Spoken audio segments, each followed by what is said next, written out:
بلاد الرافدين. بلاد الرافدين هي منطقة تاريخية وجغرافية شهيرة في الشرق الأوسط.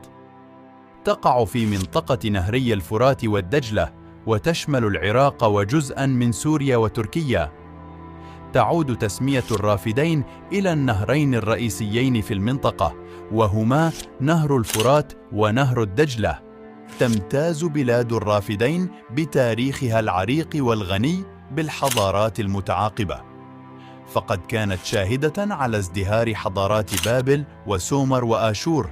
تاريخ هذه المنطقة يعتبر أحد أهم الفصول في تاريخ البشرية، حيث شهدت نشوء الكتابة والمدينة والقوانين الأولى وتطور الري والزراعة. كما أن بلاد الرافدين تحتضن مواقع تراثية عديدة ذات قيمة تاريخية جذابة. على سبيل المثال، يعد مدينة بابل القديمة ومعابدها وبرج زيغورات واحدة من عجائب العالم السبع القديمة. كما توجد العديد من المعابده والقصور والقلاع والمدينتين الأثريتين نينوى وأور اللتين تعتبران من مواقع التراث العالمي.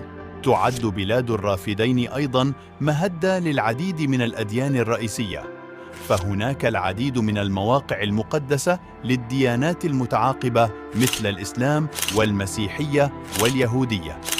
يعود جزء كبير من التراث الديني إلى الأنبياء والشخصيات التي تركت بصماتها في هذه الأراضي.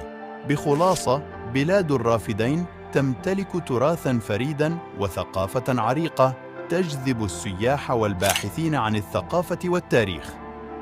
إن جمال المناظر الطبيعية والمعالم الأثرية الرائعة تجعلها وجهة مثالية للاستكشاف والاستمتاع بالتراث العراقي.